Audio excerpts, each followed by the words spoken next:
Viewers, let's begin what's trending. Over the weekend, the hashtag #FreeVDM topped the trends after activist Martin Sorshe, also known as Very Dark Man, was arrested by the Economic and Financial Crimes Commission outside a Guaranteed Trust Bank branch in Abuja. His arrest followed his public criticism of the bank for allegedly making unauthorized withdrawals from his mother's account. Well, according to his lawyer, Deji Adeyoju, VDM was ambushed by EFCC operatives and trapped inside GTB's exit door for over 5 minutes, a move he claims was a deliberate ploy to allow the anti-graft officers to effect his arrest. Many Nigerians, including VDM's brother, Mark Vincent Oshe, have accused the bank of complicity in the arrest and called for a boycott of the bank. Everybody have been saying, come out and protest, come out and protest. Definitely, we are coming out on Monday. I'm not going to lie to you. We are coming out on Monday. We are coming out, me, myself, my family. I, Mark Vincent, I'm coming to GT Bank, Area 3 branch on Monday to withdraw my money, my small money I get with now. I'm going to withdraw my money. I'm going to make sure my family members withdraw their money. I'm going to make sure every Ratel withdraw their money from GTB Bank. We are not coming to fight you people, but we are coming out in mass, believe me. We are coming out in mass. We are not coming to play with you people. We are coming to do business on your ground. We are coming to take what is rightfully ours, which is our money. Well, GT Bank, you have done well. Now, let's play your game. We are not going to do the usual protest whereby everybody to come outside the shower because we don't already know how those things they end. In the end, now we'll come to suffer. They'll come to arrest people. Now we'll come to send people, they'll come spoil the protest for us. But we are not about that, man. We are now wise. You get, we have knowledge, which is our own power too now. We are going to come and we are going to withdraw our money. Peacefully, GT Bank, if you like, close, if you like, no close. But believe me, from Monday till the end of next week, back-to-back withdrawal. No worry. That's our business now. We don't come for now. All right, today is Monday. Today is the day set for the, assumed protests by VDM's family and the Ratel group and people that are visibly upset with GT Bank. But GT Bank has released a security footage showing that Very Dark Man was not apprehended in the bank. Well, here is the footage showing VDM exiting the bank, according to the Chief Communication Officer of GT Bank, Oyinde Adegite. VDM posted on his social media pages that he was visiting GT Bank branch in Garki to resolve the alleged issue with his mother's account. He concluded his business successfully and left our branch, as seen in the CCTV footage. As you can see here, his subsequent arrest is unrelated to his visit to the bank branch in Garki. We saw this footage circulating, released by the Vanguard newspaper, and we did see that VDM had left the premises of the bank. So, I mean, it does show that, appears that GT Bank has nothing to do with his arrest. But, I'll take a tweet from this person, Alexis, who wrote, "So eventually, VDM was not apprehended at GT Bank premises. So everybody can rest now and stop accusing the bank that knows nothing about it. It is the EFCC and not the bank. VDM has been making videos about them. I think it's because of the video they apprehended him." Meanwhile, Deji Adeyoju has threatened to take legal actions against the EFCC and GT Bank for the alleged inhumane treatment meted out to his clients.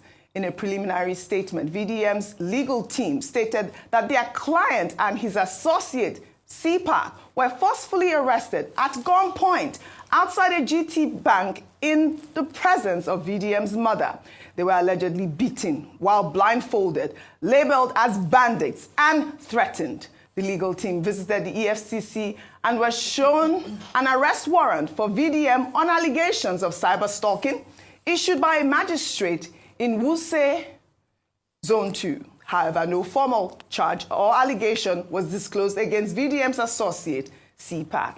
In the meantime, social media have been awash with reactions to VDM's arrest, with many, including musicians Seun Kuti and Davido, demanding his release. Also, videos of foreigners calling out the EFCC and the federal government of Nigeria over his arrest have since gone viral. Let's take a look. Hello, EFCC. This is a serious warning, and I hope you guys listen very well. You cannot arrest very dark man, a freedom fighter, like a Tories leader. You guys should free very dark man within the next 48 hours. I heard my brother, what you talking about, has been arrested by EFCC, like all brothers. Ross is very angry because he's a good person. And it's not just empty talking. Let me tell you how I got to know very document. There was a Tanzanian named Peter who took Ross issues, was 1 million in cash, and he tried to teach me. Nigeria's brothers told me to seek VDM's help. I just messaged my problem to VDM, and the next day, he make a video to expose it. Later, Ross get a little money back. He was willing to help a stranger, Chinese, without any reward. So Ross says he's a good person, and impossible to have done anything illegal. So I want to say to the Nigeria government, so I think you arrested VDM because he often speaks out on those public issues. You cannot solve the problem. So you choose to silence those who raise them. Isn't that shameless? Nigeria brothers, please share this video and leave your supportive comments. Tell the government that it's a democratic and a free country.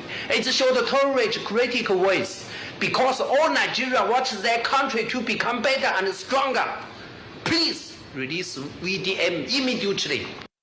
All right. The hashtag free VDM. RUFAI, all loud go. What is going on with the EFCC at this point? Let me go back historically.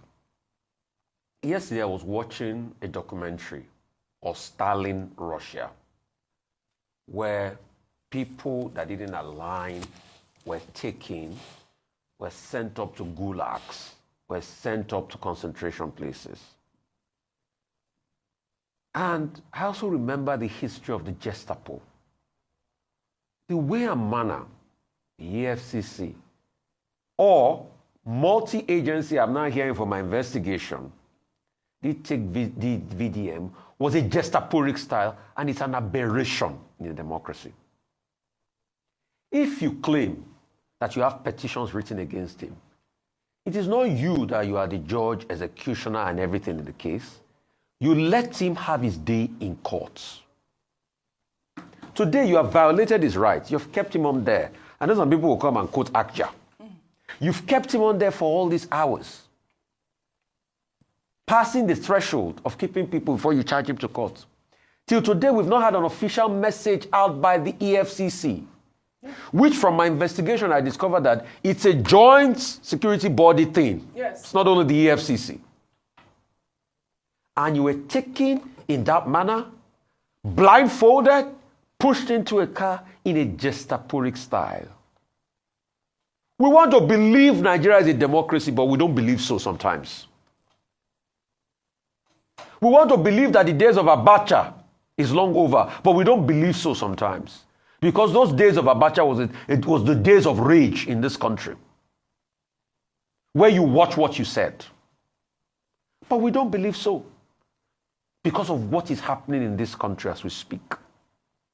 Like Africa, China, say, reach my way, not wasting money. They're not going to see him face for crime fighter.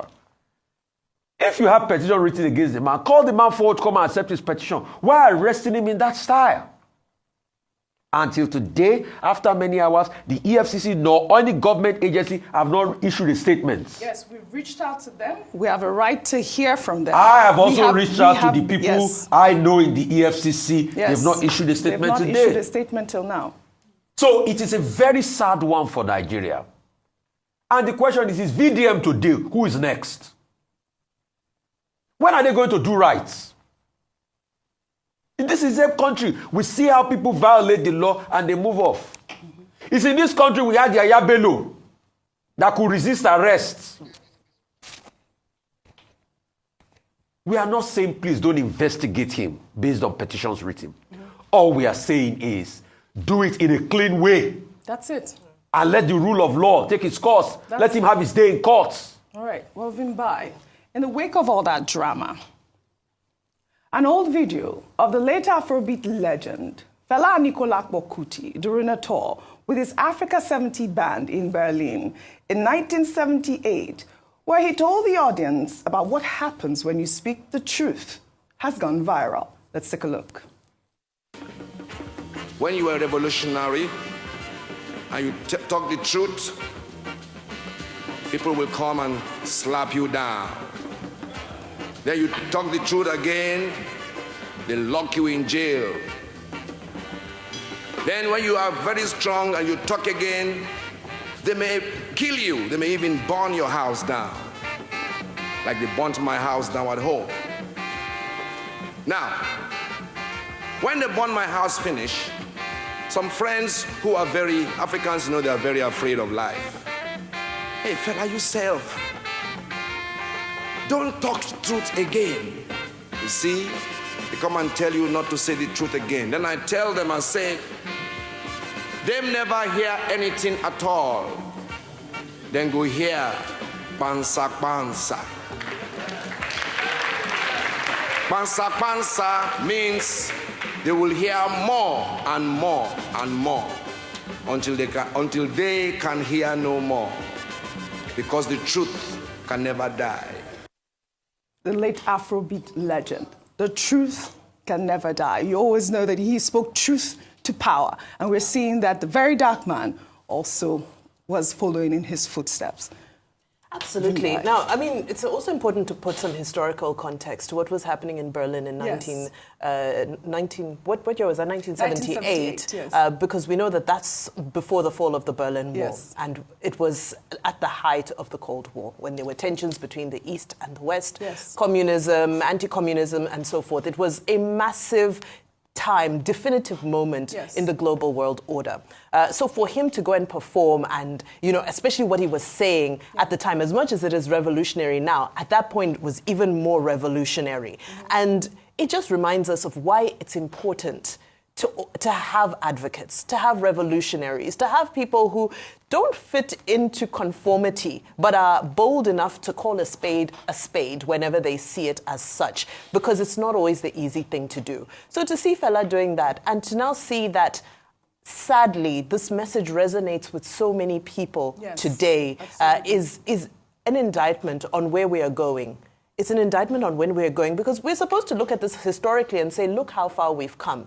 It shouldn't be almost nostalgic and say, oh my goodness, you know, different day, different trouble, I think is what they say. Also the fact that as much as they say history doesn't repeat itself, history rhymes. So I think it's an important time for us to reflect. Yesterday was World Press Freedom Day, and again there was some scathing comments that were made by Serap, by some of the civil society organizations against what is currently happening. They're saying that press freedom is not what we're enjoying here in Nigeria at the moment. And now just to tie it all up, before you move on to your next story, we can't forget Very Dark Man's mother.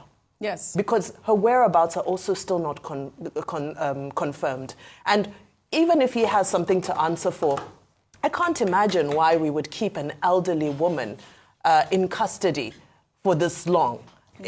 Because I don't believe she is the subject of any investigation. Well, I doubt that they arrested her. They say that her whereabouts is not. That was over the weekend. Have they found her? Because I think even there was one of his brother that was at the scene. He has also been brought back, and in fact even granted an interview. Is back as well. Yeah, so I don't think there's anything. So I wanted to be sure about that. Yes, and thank you for highlighting that. Actually, Labour Party leader Peter Obi has condemned the alleged abduction of Atiku Issa and the arrest of Very Dark Man. In a post on X, Obi expressed concern over the disregard for the rule of law and the erosion of youth voices in a democracy.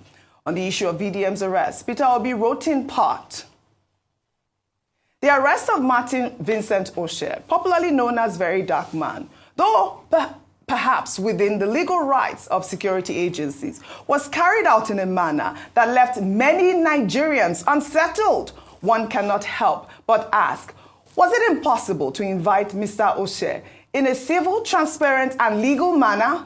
Will that not have spared Nigerians, GT Bank, and our national image the unnecessary shame and losses we now witness?